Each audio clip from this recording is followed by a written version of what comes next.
Crystal Palace won, Chelsea won, Chelsea winless yet again. Opening fixture of 2025, we thought we'll put the last 3 games to bed, leave them behind in 2024, but instead we have carried over the lack of clinical finishing into 2025. So now that's 2 points out of a possible 12, and it's really becoming a little bit concerning. So we're going to talk about the game, how we set up, what went wrong, and why it meant that we threw away another lead and drew to Crystal Palace. But if you're new to the channel, welcome guys, happy new year to you all. I'm Nina, and if at the end of this video you stick around and you enjoy it, then hit that subscribe button at the end of it.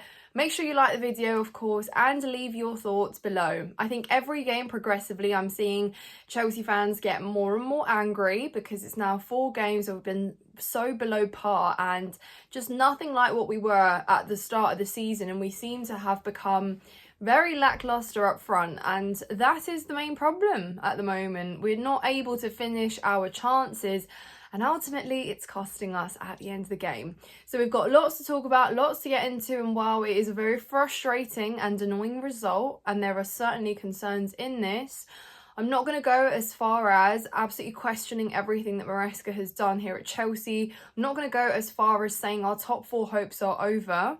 And I'm certainly not going to go as far as we cannot fulfill our ambitions this season. We've seen teams this season that were also supposed to be in and around top 4 hit dips in the road and kind of either slowly get back in there, or perhaps are a little bit still far off. For us, it has been a case that we hit the ground running this season. We were high flying, scoring lots of goals, and yeah, it was already an improvement. A lot of the games that we didn't win last season, we did, but then also vice versa. The games we were winning last season, like, you know, Crystal Palace at home and away, we're not. So there are definitely issues and reasons to be concerned for our form and our ability to finish chances. But if I'm looking at the bigger picture, I still think that we can bounce back from this. Now, it's really hard to look at these games and not be angered at what you see, because we scored so early on in the game. You know, 14th minute, Cole Palmer opens the scoring, and then the way that Crystal Palace grew into that game progressively, I thought their equaliser was only about 40 minutes late, because it genuinely looked like they were threatening us up a lot more. They had the more perhaps clear-cut chances in terms of the ones that were on target. We now know they had a lot more on target. So all these kind of little pointers indicated to me that we would not be coming out on top in this game. I knew we wouldn't keep a clean sheet because we just never really do these days, but also I just knew that if Crystal Palace were to score next, as in before us, then this game was well and truly done. And we had chances to put the game to bed. We had chances to just, again, make us the team in control and then kind of kill it off, but no, instead we just kept missing chances. And it was almost that kind of shadow of ourselves from the last kind of couple seasons where we just couldn't be clinical to save our lives. So lots to talk about.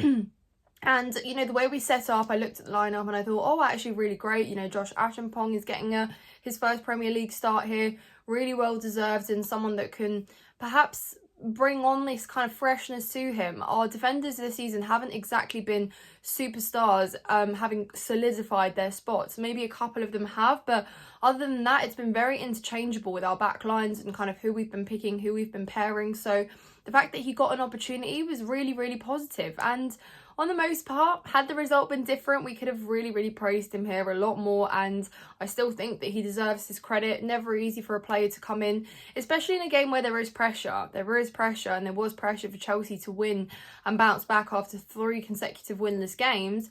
So the fact that he was able to deal well, I thought he misplaced a few passes, but also on the most part looked quite composed. So fair enough, Josh. That's, I think, a positive out of today's game. And but in terms of our back line, let's kind of talk about the back line, because I already mentioned that the front line was definitely very lacklustre at times, and we looked like there was a lot happening. We were doing the right things, but that end product was just not there, and we've seen it too many times now in the last games. But yeah, let's talk about our defence first, because I thought Robert Sanchez, again, he gifted Crystal Palace players the ball so many times. At times, there was this one chance, guys, let me know if you remember it, he just literally rolled it out into a Palace player. And I thought, there we go, that's a late Christmas gift there from Sanchez. But there were times where you just had your hold your breath moments again. So that's my biggest problem, and I've been saying it since the previous year, so now 2 years ago when he first arrived. I don't feel like Sanchez can be a consistent player for us that can drop you 8 out of 10 performances every single game. So yeah, definitely had some moments there himself. On the most part, I thought maybe Cucurella struggled at times a little bit, and yeah, we were a little bit vulnerable there as well. I think a lot of their Crystal Palace's chances came down that side as well, and they could expose those weaknesses. And it's a good thing that Sancho was tracking back as much as he was, because he was really helping us out in defence. And I think that you can praise his on the ball efforts, but his off the ball work rate today was really, really praiseworthy as well. So really good to see him as lively as he was. You know, he got his assist, really good. Let's move into midfield. Because this has been a talking factor again in the last couple games, with kind of how much depth do we actually have in midfield? And the answer to that is none. Because if you look at the bench and you look at the options that can come on and change Enzo Fernandez and Moises Caicedo, they are not there. They are not there, and it's becoming more and more a case where at times they get run through a little bit too easily. You can see a little bit of exhaustion there, and it's like you can't also blame the players, because that's literally 90 minutes there non-stop, game in game out they play, but there are no options there. So yeah, I think midfield you could see some weaknesses as well today, and especially when Crystal Palace grew into the game and looks a lot livelier, it was almost quite an easy job to kind of cut through them. Moving further up the pitch, of course, Cole Palmer, he got his goal. Great first goal of 2025. Then he did make a mistake where he kind of was put again in a position where he lost the ball. Not ideal, and I think again he came so close. He could have had a couple assists as well if Jackson had scored those chances, and there weren't just a couple, there were more than that for sure. I thought Neto again was trying to do bring on the energy, like get a few crosses off, but it was just either do you know what, guys, it was just so close at so many times in the game where it just led you to be even more frustrated. And if Neto had gotten a goal in this game, I think that would have really boosted his confidence. He definitely needed one. Jackson also, but Jackson had more than enough and more than clear-cut chances to do that. I would maybe cut him some slack by the fact that Palace doubled up on him in a lot of the opportunities, but also Jackson, you could see where that opportunity where he had it on the right, he kind of beat his man, but he didn't want to shoot with his left foot, so he tried to kind of shoot with the outside of his right foot. And then obviously you're taking off power and pace on that shot because you are doing that with your right foot, whereas with your left foot, maybe it goes in. And I think that those are the kind of weaknesses you're seeing with Jackson, where perhaps a more experienced striker or a more well-rounded striker would score you those chances, and then you're talking about a different game. Potentially, you go away and you win that, you take the 3 points. So the fact that, Jackson has, on many occasions been a great player for us, but in many of those games, guys, he scored first. He's got the opener, he scored early on in the game, and then kind of the game plays out however it does. You see time and time again where, and this is what I saw last season, was where he is trying to, to get another goal, or whether it be the second, or if he's trying to get us a winner, he almost kind of fluffs his lines a little bit, and it's like when the pressure falls on him there, it's just a bit of a wrong decision. Yeah, you could argue unlucky maybe on some of those fronts, but I just looked at him and I thought maybe Mark Guigui can get some minutes in this game, and I'm glad he did. Was that substitution a little bit late? Probably yes. Is that a pattern we've seen Enzo Maresca make in the last games? Yes, and it's just a bit of a strange one to me. And I think that when things aren't working or something looks like it's missing, just bring something else on, just try something. And I think again it was too kind of late for Mark Guigui to make an impact, but fair enough, happy birthday to the kid. Obviously, I think he turns 19 today, so happy birthday, Marky. Don't know why I'm saying that like he's going to watch this video. But anyways, nice for him to get some minutes. So yeah, overall, very, very lacklustre up front. Couldn't finish our dinner. And in this instance, you might look at Maresca and say you could have made subs earlier. But ultimately, for me personally, this one's on the players. Should have finished chances, should have been more clinical, should have taken them as they come. And when you look at Crystal Palace, they could have scored 2-3 goals easily. And there were moments where they looked like they could have their winner.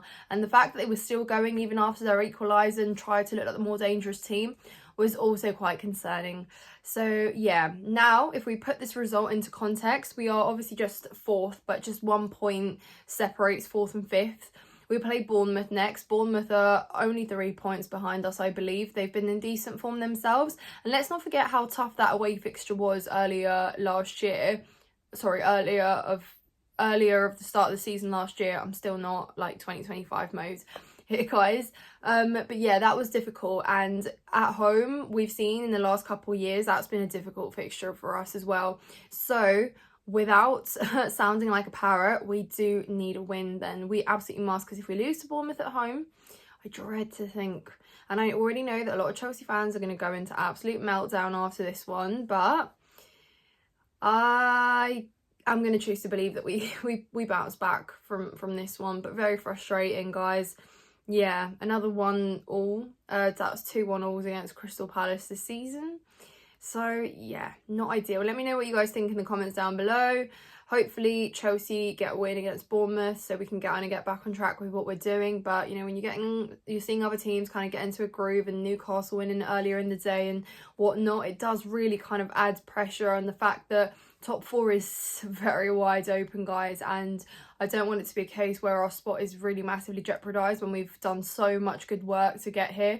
Initially, like, we always knew this was a top 4 race, always has been since the start of the season. It still is. That has not changed, so don't get it twisted. These are still the expectations. Top 4 is an absolute must this season in order for us to get back into Champions League football. The squad is capable, the money we spent, but now we have the opportunity to spend a little bit wisely in the window and make the additions and the strengthening that we need. So yeah. Anyways, guys, take care of yourselves. I hope you have a lovely rest of your weekend. If you're a Chelsea fan, you're probably really not. But guys, just, yeah, we'll be back. I'm sure we will. Hope you've enjoyed this video, guys. Thank you so much for your support. Make sure to leave a like, subscribe, comment. And yeah, I can't wait to see what you guys have to say. Take care, guys. Thanks so much for watching.